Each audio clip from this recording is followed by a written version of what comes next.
News channel पर आइए जानते हैं। अचानक कोलकाता केस में सारा खेल पलट चुका है। आरोपी संजय ने कुछ ऐसे खुलासे किए हैं जिसकी उम्मीद सीबीआई को भी नहीं थी। कुछ सीसीटीवी फुटेज ने तो सबको हैरान कर दिया है। वह लोग हाल में अंदर क्या क्या किए हैं, सब कुछ कमरे में कैद हो गया है। और एक बात तो है, सीबीआई ने सारी जांच पड़ताल की। इसके बाद संजय राय ने बताया कि सबसे पहले उसने कैसे कैसे क्या क्या, फिर पूरा ग्रुप में कैसे कैसे क्या क्या, सब कुछ बताएंगे इस वीडियो में। दोस्तों, कांड वाले आरोप को लेकर भी सीबीआई ने बड़ा सिग्नल दिया है। संजय के नए बयान से 7 लोगों के साथ अब प्रिंसिपल का भी बचना मुश्किल लग रहा है, जो अब तक संजय को मोहरा बनाकर उसके पीछे छुपे हुए थे। अब असली कातिल कौन है, इसे लेकर उलझने बढ़ती जा रही है। कुछ सीसीटीवी कैमरों ने और कुछ बयानों ने इस पूरे केस को घुमा दिया है। आज जानेंगे कि आखिर क्यों उलझता जा रहा है कोलकाता केस। सीबीआई के लिए मुश्किलें क्यों बढ़ती जा रही हैं। उस रात के 4 किरदार को लेकर कई नए खुलासे हो रहे हैं। सीबीआई के सामने सबसे बड़ा सवाल यही बन गया है कि उस रात लेडी ट्रेनी डॉक्टर के साथ संजय के अलावा और कौन कौन शामिल थे। सब कुछ जानेंगे आज की इसी वीडियो में।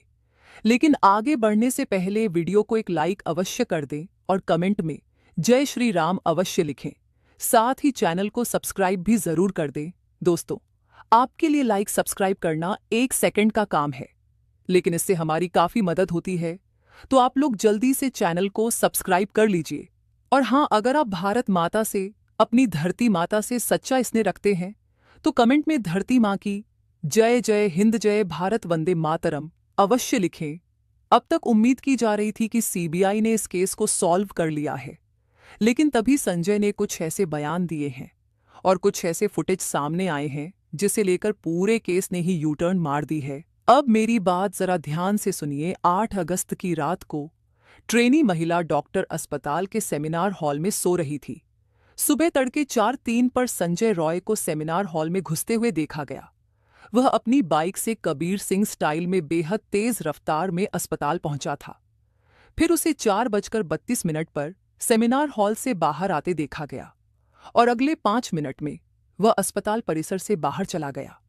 आरोप है कि संजय ने उसी 19 मिनट के दौरान इस वारदात को अंजाम दिया और सेमिनार हॉल से निकल गया। यानी कि 9 अगस्त को सुबह ठीक 4 बजे के बाद उसने यह कांड कर दिया था।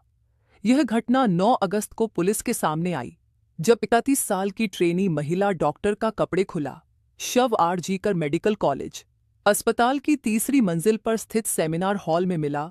उनके शरीर पर कपड़े नहीं थे, खून बह रहा था और कई जगह चोटों के निशान थे। वे 26 घंटे की शिफ्ट के बाद आराम करने के लिए वहां गई थी। शव परीक्षण में उनके शरीर पर 16 बाहरी और 9 आंतरिक चोटें पाई गईं। इस बात की जांच की जा रही है कि उनके शरीर पर यह सभी प्रहार किसने किए थे।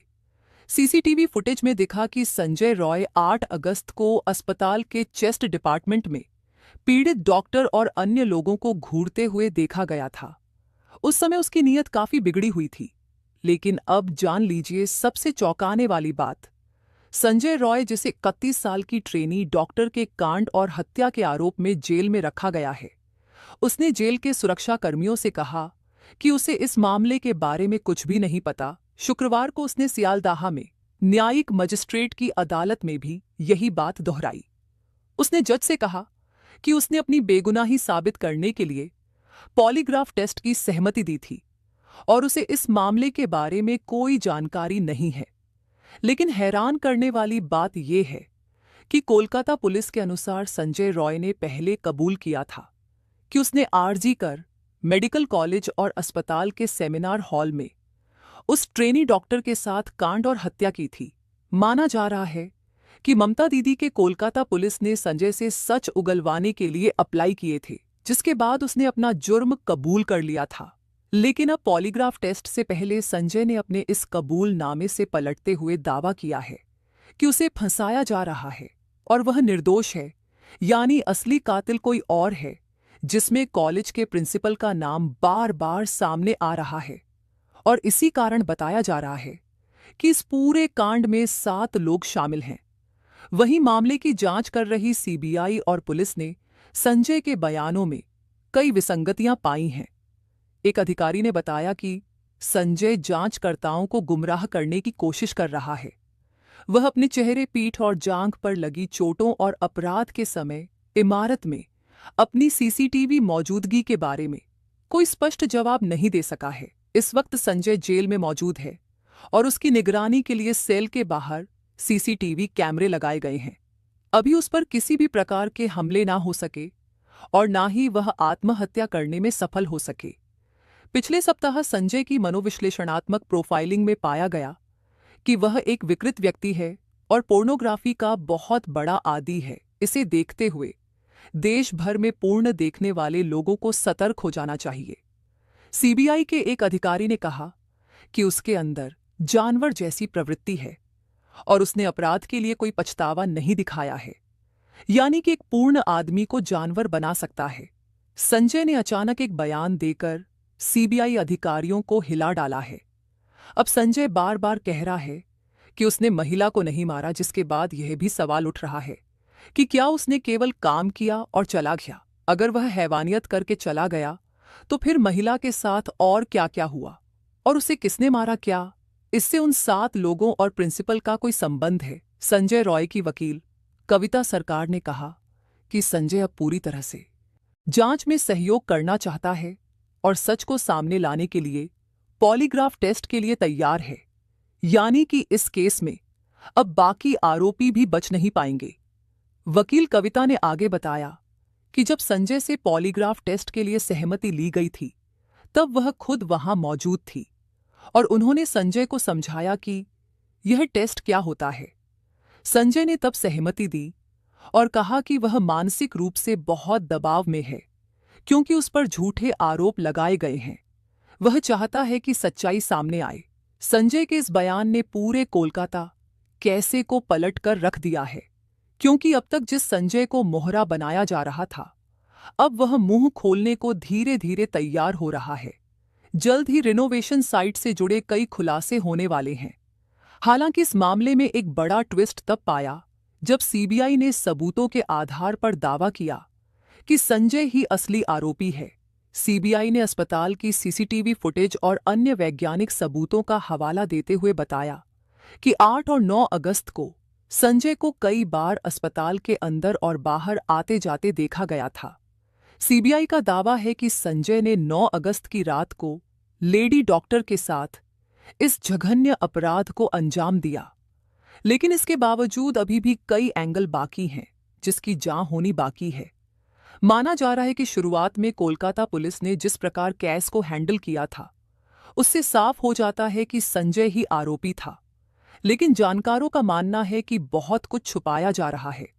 इसके अलावा तफ्तीश में पता चला कि वारदात वाली रात संजय रॉय एक रेड लाइट एरिया में भी गया था, लेकिन वहां अपनी हवस मिटा ना सका और वहां से लौटते वक्त उसने एक लड़की से छेड़छाड़ भी की थी, जो यह दर्शाता है कि रेड लाइट एरिया से वापस लौटते समय वह बेहद खूंखार हो गया था और कुछ भी कर गुजरने को तैयार।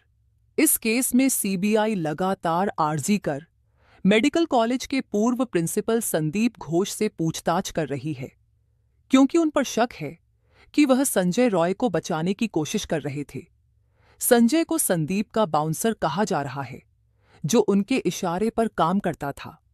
इस बात की जांच भी की जा रही है कि कहीं प्रिंसिपल संदीप के पावर का इस्तेमाल करके संजय ने अन्य दूसरे ट्रेनी महिलाओं को तो अपना निशाना नहीं बनाया था, क्योंकि उसके बर्ताव से ऐसा लग रहा है कि उसके मुंह में पहले से खून लगे हुए थे। हो सकता है कि उसने पहले भी कुछ अन्य महिलाओं को टॉर्चर किया हो, लेकिन प्रिंसिपल संदीप के साथ उसके कनेक्शन के कारण किसी ने संजय के खिलाफ आवाज उठाने की हिम्मत न की हो। इसी कारण इस बात की जांच की जा रही है कि कहीं प्रिंसिपल संदीप के इशारे पर तो संजय ने इस घटना को अंजाम तो नहीं दिया था। इसके अलावा संदीप पर और भी कई गंभीर इल्जाम लगाए गए हैं, जिसकी जांच जारी है। सीबीआई के सूत्रों ने बताया है कि जूनियर डॉक्टर के 4 सहकर्मियों की लाई डिटेक्टर टेस्ट की गई, क्योंकि उनके बयान एक दूसरे से मेल नहीं खा रहे थे। और अब संजय का पॉलीग्राफ टेस्ट भी हो रहा है, जिसके सभी सवाल जल्द ही हम लेकर आपके साथ हाजिर होंगे। पीड़ित महिला डॉक्टर के साथ रहने वाले अन्य 4 डॉक्टरों को लेकर भी सीबीआई ने खुलासे किए हैं। एनडीटीवी की रिपोर्ट के अनुसार सीबीआई के सूत्रों का कहना है कि ऐसा नहीं लगता कि यह 4 डॉक्टर अपराध में शामिल थे, लेकिन वे जांच करना चाहते हैं कि क्या उन्होंने सबूतों से छेड़छाड़ की या किसी साथ के हिस्सा तो नहीं थे, क्योंकि इसे लेकर अभी भी संदेह बना हुआ है। इन 4 में से 2 फर्स्ट ईयर के पीजी ट्रेनी डॉक्टर हैं, जबकि एक हाउस सर्जन है और एक इंटर्न भी शामिल है।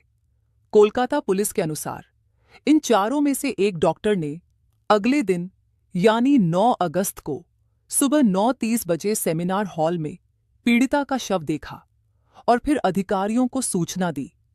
सीबीआई की जांच से पता चला है कि इन 4 डॉक्टरों में से 2 के फिंगरप्रिंट तीसरी मंजिल के सेमिनार रूम में मिले हैं, जहां शव मिला था। इसके अलावा सीसीटीवी फुटेज में हाउस सर्जन को पहली मंजिल से तीसरी मंजिल पर जाते हुए भी देखा गया है। उसने बताया कि वह रात 2:04 पर तीसरी मंजिल पर गया था। इधर इंटर्न ने भी कहा कि वह तीसरी मंजिल पर था और उसने उस रात पीड़िता से बात भी की थी। सीबीआई के अनुसार महिला ट्रेनी डॉक्टर और उसके 2 साथियों ने आधी रात के आसपास खाना खाया और फिर सेमिनार रूम में ओलंपिक में नीरज चोपड़ा का भाला फेंक प्रतियोगिता देखा। रात 2 बजे के करीब दोनों सहकर्मी सोने चले गए, जबकि महिला ट्रेनी डॉक्टर सेमिनार रूम में ही रुकी रही। यहीं पर सबसे बड़ा सवाल छुपा हुआ है कि आखिर उन्होंने सेमिनार हॉल में रुकने का फैसला क्यों किया, जब हॉल के बगल में ही सोने वाले कमरे बने हुए थे। आपको बता दें कि सेमिनार हॉल, स्लीप रूम और इंटर्न रूम, ये तीनों कमरे तीसरी मंजिल पर पास पास स्थित हैं। इंटर्न का कहना है कि उस रात वह भी इंटर्न रूम में ही था। सुबह 9:30 बजे पोस्ट ग्रेजुएट ट्रेनी डॉक्टर, जिसने पिछली रात पीड़िता के साथ खाना खाया था, उसे देखने सेमिनार हॉल गया और दूर से उसका बिना कपड़े का शव देखा। उसने तुरंत अपने सहकर्मियों और सीनियर डॉक्टरों को इस घटना की सूचना दी। मित्रों, आज की इस वीडियो में बस इतना ही मिलता